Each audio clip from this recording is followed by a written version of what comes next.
Welcome back to KBC News Check, and now we are shifting focus from matters of politics and as I had alluded to earlier, is that September is the Deaf Awareness Month, and of course when we talk about matters disability, September is a month that really stands out. And joining me on the set now, on my immediate left, we have Evalyne Amunga, who is the head of Advocacy at the Kenya Disability Parliamentary Association, KEDIPA. Welcome to the program. Thank you so much. And on my extreme left, we have Patricia Awanda, who is a visually challenged assistant chief. Karibu sana. Thank you very much. Perhaps we can start with you, Chief. Kindly tell us your story in a nutshell. All right. I'm Patricia Awanda. I'm the assistant chief of Juja Mid-Maini sub-location in Juja sub-county, and I'm visually impaired. I lost my eyesight around 3 years ago. That is in 2019, after having gone through a number of surgeries, and I lost my eyesight completely in 2019. It has not been an easy journey, having lost the eyesight and having had my sight on for the last years, working, being able, doing all what I can do, the household chores and everything that appertains to a woman and of course to an officer. And so when I lost my eyesight, it was not easy. I will tell you, it's not easy because one, you get the stigma even from friends, from workmates. You get stigma from all walks of life. Mm-hmm. And at one time, you even ask yourself, do you have a reason to live again? But sometimes you get the inner strength of yes, I have to to carry on. Mm-hmm. So when I lost my eyesight, it was a little bit challenging, but I thank God that even at that moment, at my lowest, I thought of doing what I can do to serve my community. Mm-hmm. Because as the assistant chief, it entails for me, one, to eradicate the illicit brew in the area, yes, for us to safeguard our youth, mm-hmm, and even our families. Mm-hmm. So I resorted to going back to my duty and eradicating the illicit brews, and it caught the eye of the CS, Dr. Fred Matiang'i, CS for Interior. Mm-hmm. And last year on 3rd July, the CS, Dr. Fred Matiang'i, and CS of Health, Mutai Kagwe, mm-hmm, visited my home. And they recognized my efforts of doing what I'm doing, and yet I'm visually impaired. Mm-hmm. And from there, people started appreciating that even when we've lost our eyesight, when you're visually impaired, that so you lost your eyesight. Sorry to interject. Yes. When you're still an assistant chief. Yes, mm-hmm, I was employed in 2011, mm-hmm, and I lost my eyesight in 2019. Okay. So you can see I had worked for roughly 7 years, mm-hmm, when I was sighted completely, and doing my everyday work. Mm-hmm. So I lost when I was an assistant chief. Yes. Perhaps we'll get back to your story. Evalyne, what's your story? Okay, my name is Evalyne, as you have heard. Thank you so much for this opportunity. Okay, I'm physically challenged. I was affected by polio when I was a bit young. Mm-hmm. So I've grown with disability. I've embraced it. I understand it. Mm-hmm. So my background, I'm a sociologist, a community champion, and currently I'm doing advocacy with KEDIPA. Uh-huh. Yes. Indeed. Going back to you, Chief, despite the laws that we have in Kenya, mm-hmm, people with disability are facing a myriad of challenges. We have, I was speaking to Senator Musuruve a couple of months ago. She has sponsored a disability bill, which is still gathering dust in Parliament, mm-hmm, at the Senate. Yes. What are some of the things that you guys are going through in terms of matters advocacy when you talk about people with disability and the laws that we have in the country? I can say that the laws are equally good, but not really conducive for the people who are visually impaired and also the disability, mm-hmm, because you realize when you get like the people who are working, for the government, this the little stipend that people get, and it's one whatever the policy has done is too little to maintain a disabled person. At the same time, the laws don't, even as the law puts it, that the people with disability or visually impaired should be given priority. Let's say when it comes to even to the gender role, or even in employment, you find that one does not happen, because you still find the clauses have not come out very clearly of how the people with disability are supposed to be treated, or what leeway they are supposed to be given as compared now to the abled people or to the sighted people.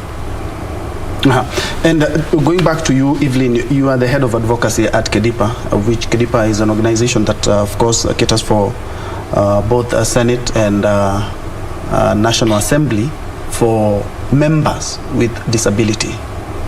And talking about championing the rights, they are on the front line and they are in parliament, some of whom have had elected or nominated because of their disability. But still, the laws that we have, they are not airtight. And KEDIPA is one of the champions of those rights. What are some of the challenges that you've had in advocating for the rights of people with disabilities? Okay, I thank you so much. The biggest challenge we have is that the implementation of those laws. Implementation is the greatest challenge, because we find it in the Constitution. It's well stipulated that Chapter 54, it's well stipulated that people with disability should access education, buildings and stuff like that. But we find that we have a big gap in implementation of those rules or policies. So the challenge is working with stakeholders, maybe schools, media and stuff like that, to see that if all players do their part, then it will be much easier to implement those policies and to make sure that people with disabilities, they are able to access education, they are not left out in employment, and even when they are employed, they are given equal fairness at employment. Because we find that for PWD, I may be exempted, maybe by career tax, maybe my employer, if they achieve certain limitation of employing people with disability, accommodating them, they may be waived on certain things by the government. But you find that relationship of the employer and the employee, there's that gap. So you find that maybe the tasks you are giving, maybe the KPS, they measure on your, the pressure point is your weakness. So you find that the pressure point is your weakness, so it becomes a challenge. So that's why at KEDIPA, we are trying to champion for that, to ensure that the policies that are available, they ensure that the employer accommodates holistically the people with disabilities. We should not be there just to fill the seats, but should be embraced. People with disabilities, they have ideas on what should be put on table to ensure that the goals and objectives maybe of an organization are achieved. So people with disability need to be given that chance, and also the law should be implemented to fully. Yes. Yeah. And Patricia, back to you. Yes. Looking at the work of a chief and an assistant chief, they are so much hands-on. They are where people are. They have to go. They cannot stay in the office the whole day. They have to go where people are, where people need the services of a chief or an assistant chief. How have you managed this to the point that you are even being recognized by the government despite the challenge? Oh, thank you very much. One thing, as I've told you, I lost my eyesight when I was still an assistant chief, and so one thing created a very good rapport with my village elders at the grassroots, and even with the residents themselves. So I got very good support now with them, and again I got a guide. The CS gave me a guide, so my work has become quite easy, and even getting information, because our work mostly depends with how you relate, with the people on the grassroots, because you're serving the public, and the public are are your eyes. So if you relate with them well, work becomes quite easy, and so the challenges have been a little bit minimal, but you can never miss challenges here and there, because one thing, being a VI and also being a woman, the challenges that come with it, you'll find that there's no equal playing level, ground level, for the visually impaired and the sighted, and also for the women. So you'll find, sometimes, you are looked down upon because, you're a woman, and at the same time because you're visually impaired. But with the rapport that I have created, on the ground, my work has become quite easy, and I work like anybody else. I don't even remember that I'm visually impaired. Yes. Yes. Back to you, Evalyne, and let's talk about governance and participation. It hasn't been quite well, and we have affirmative seats in both houses and even in counties, but that is not quite enough. What can be done to increase participation of people with disability in governance? Okay, thank you so much. I think there's also a gap in political parties, because governance starts with the political parties going upward. So for the political parties, we find that as much as we have those rules or policies governing the political parties, there's not that much inclusion of people with disabilities starting from the political parties. It's clear that people with disabilities should be involved or should be embraced to appear in the boards within the political parties, should be included within the political parties, so that when they are when they are active in the political parties, then they are visible. They can learn, they can be mentored, and then they can be visible even to ascend to governance and other issues. So I think in the political parties we have gaps that need to be filled. Let's say, for example, in nomination, yes, we find that there are certain fee that should be paid by people with disabilities. Other people, the challenge on any other person. So if that fee is waived, then it can be better. Maybe the education level. We find that my colleague here, she had that opportunity because she was visually impaired when she was already in employment. But we have a lot of people who have visual impairment, but they cannot access employment. You see, that's an issue. And without employment, without having those engaging in socioeconomic activities, then it's also difficult to get a chance to be included in political parties and governance. Yeah, so we have those issues that should be that concern people with disability. Also, we have issues to do with the policies. They know that we should have people with disabilities in all spheres of governance, but we find that people with disabilities, we are being confused with the minority groups. Yes. So we find that while we have a minority group, then that chance for person with disability or the challenge is taken away. So we have those nitty-gritty issues that need to be addressed to ensure that people with disabilities are actually fully included in governance. And it's true, because we've seen some companies on the receiving end after firing workers who get either physical or mental disability at the workstation. But back to you, Chief. While being in mashinani, there are some parents who hide children with disability. Have you had such an opportunity or such a case? Thank you very much. That's a very good question. Okay, when I got employed in 2011, I got that challenge from the word go, but we tried to sensitize, the parents out there, and it is like even God was preparing me for the challenge that was ahead, because I have a group of about 12 women. They have children with disability, and so I've been working with them, and so they realized that they would not, or hide their children anymore. And of course, the government provides, for them, for their vulnerable. There's some money for that, and most people don't know about it. So when I got now, to the employment, and I realized that there is that money for the offices and and the vulnerables.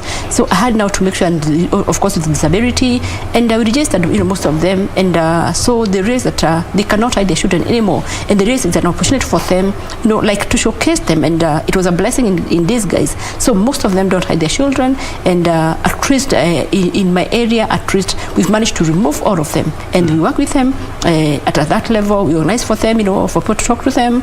I organize workshops for them. If there's I organize for groups to come and give them food, and that is the much I try to work with them. So at that level, because initially, as I'm saying, any disability comes with stigma. You'll hear kind of talk, and that is the reason why you find the woman out there who has not even gone to school doesn't know her rights, doesn't know the rights of that disability. And so when they are enlightened, when they're told who they are, they all need to be told who they are, and they come out strongly and feel that they're part of the community and the society. Yes, and we are also, Chief, we are also gearing towards the general elections and the electoral process as a whole. What can we do to actually increase the participation of people with disabilities in elective positions? Not only wait for just affirmative seats. Thank you very much. The first challenge that we have, for the people with disability, or the fear is even getting, education, is an issue, because you find, let's say, if a child is born visually impaired, or somebody loses, eyesight, at a later stage, to go to the schools, there are few schools, so even parents may not even access those schools. So you find that people with disability or visual impairment, they really don't access good education. So you'll find that is a big challenge, because you feel that even no person will employ somebody who is not educated, and so you'll find most of the people with disability out there, it's not that they're dumb, or it's not that they cannot read or write, or that they're stupid. No, but they did not have the access because of the stigma. Because of the stigma, and they got to school, they told, no, you cannot learn in this school, and so they have not accessed education, and that is the reason why we have that handicap of not having so many people with disability at those levels.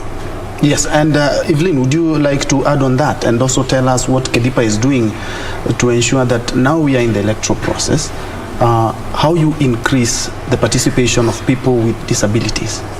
Okay, first we understand that registration is almost to kick, so we encourage most people with disability to come up in large numbers and to register as voters. And also at KEDIPA we do civic education. We encourage also other partners to come up. We do civic education so that people with disabilities can know it's their democratic right to engage in political election and process. And also we work with political parties to ensure that political parties have leagues of people with disability, to ensure that if these political parties, each and every political party has leagues, then those leagues will be able to champion or to mobilize more people with disability to come up, to register and to participate in electoral processes.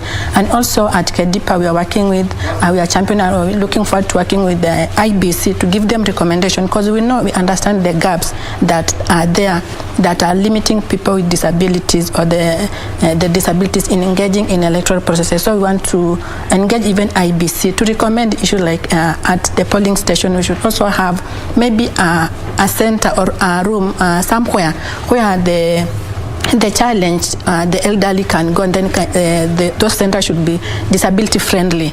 Also the information to be disseminated should also reach all people. The print or stuff like that should also reach all people, to ensure that the information that is being disseminated reaches the intended person, who are the people with disabilities or the challenge in the community. Yeah. And Chief, you lost your sight just after the general election. You were the assistant chief then, and you saw all the challenges that people with disabilities went through. Yes. Now unfortunately being now part and parcel of that group, what would you like changed, or what would you like to see added, even if it's by policy makers, as we head to the 2022 succession politics? Okay, one, it's transport. You can say for a visually impaired person or for a physically challenged person, it would be it becomes very difficult for them to come from point A to point B. And so you find even if they know they're supposed to vote, they may not even have the means to come from their homes to the voting station. So that is why that is one of the challenges, and so the government should look into it. And during the time of elections, transport should be organized for them, strictly by the government, because sometimes you find the political parties may not do that. They might be too busy for that day or doing other things, and they forget that foot of the physically or visually impaired person. So the issue of transport, that should be included as a policy, that during elections or election time, people with who are visually impaired should be given transport to move from point A to point B. And also around that time you find, let's say, like the polling stations, they're not VIA or physical disability friendly. In fact, there are no ramps. Let's say sometimes the places are very rough for them. Yes. And there's nobody even to guide them. So the one thing we should even have, we should even have guides sighted guides, who are trained.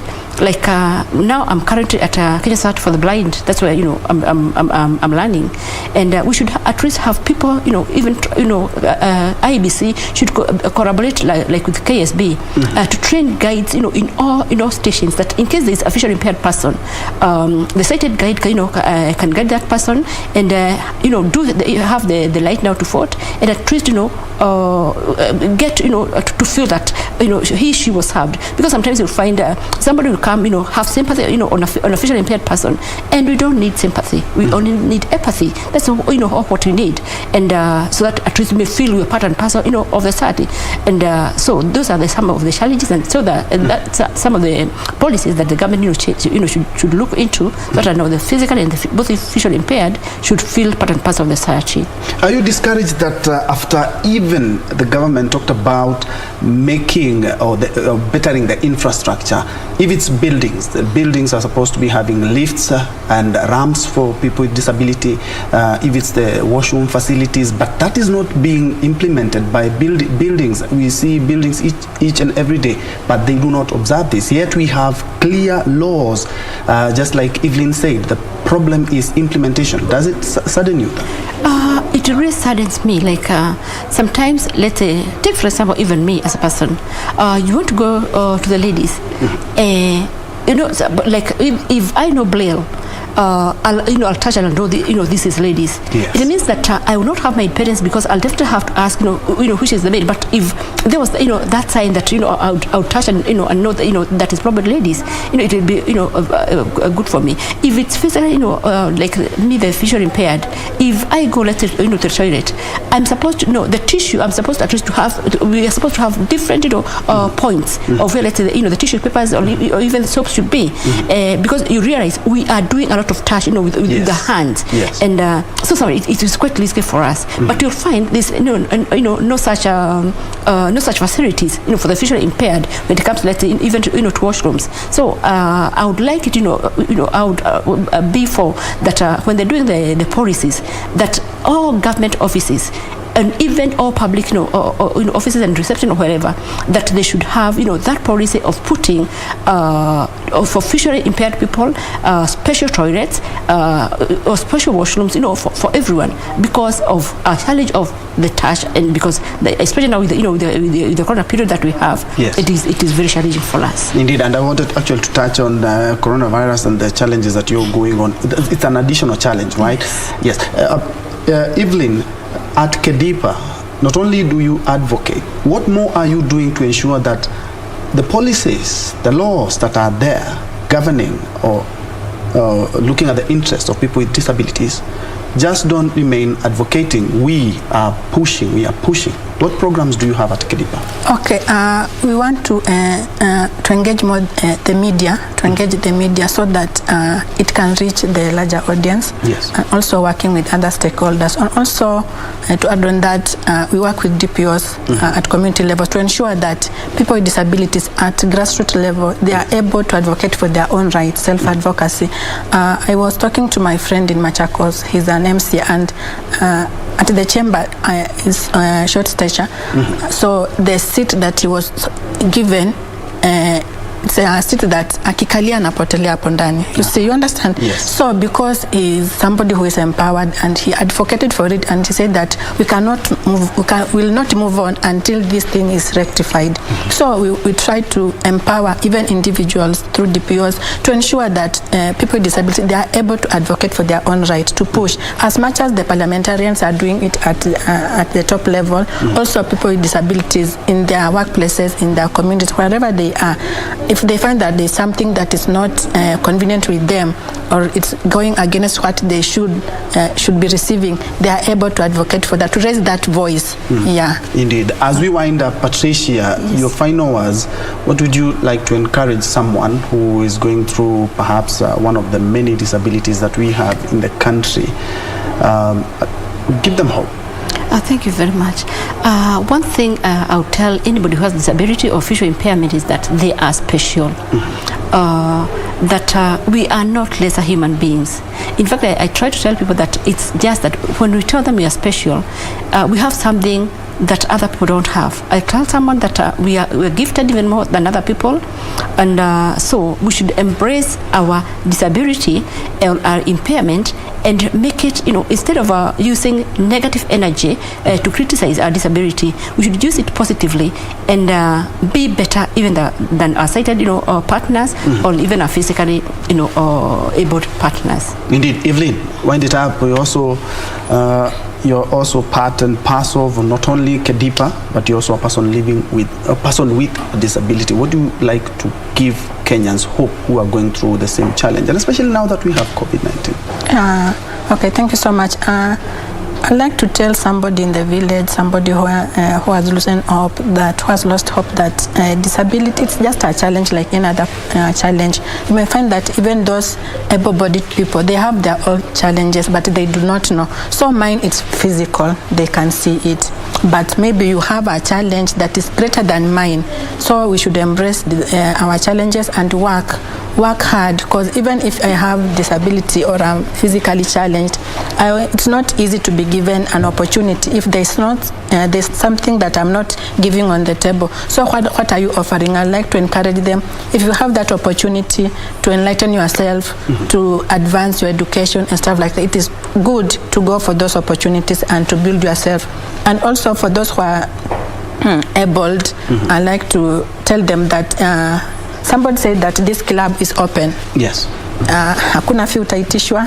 Yeah, you just find yourself. Yes, you just find yourself. Just find yourself, and my friend can allude to that. So yes. I like to encourage them that if I can do it, help me to do it. Help me to do it. Niskume, give me that motivation, that I can be able to make it, and remember that it's just an open club for everyone. Thank you.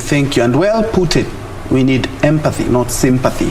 I have been speaking to Evalyne Amunga, who is the head of Advocacy at KEDIPA, that's the Kenya Disability Parliamentary Association. And on my extreme left, we are speaking to Patricia, who is an assistant chief in the larger Kiambu County, who is visually impaired. But they say actual disability is not inability. Thank you so much for watching. My name is Njue, and Susan Thuku has been our sign language interpreter for this morning, a couple of minutes to midday actually. I'm giving rise to Timothy Kipnusu, who will be coming up with Kurunzi Mashinani and Tamrini. Thank you so much, Kenya. Thank you so much, ladies.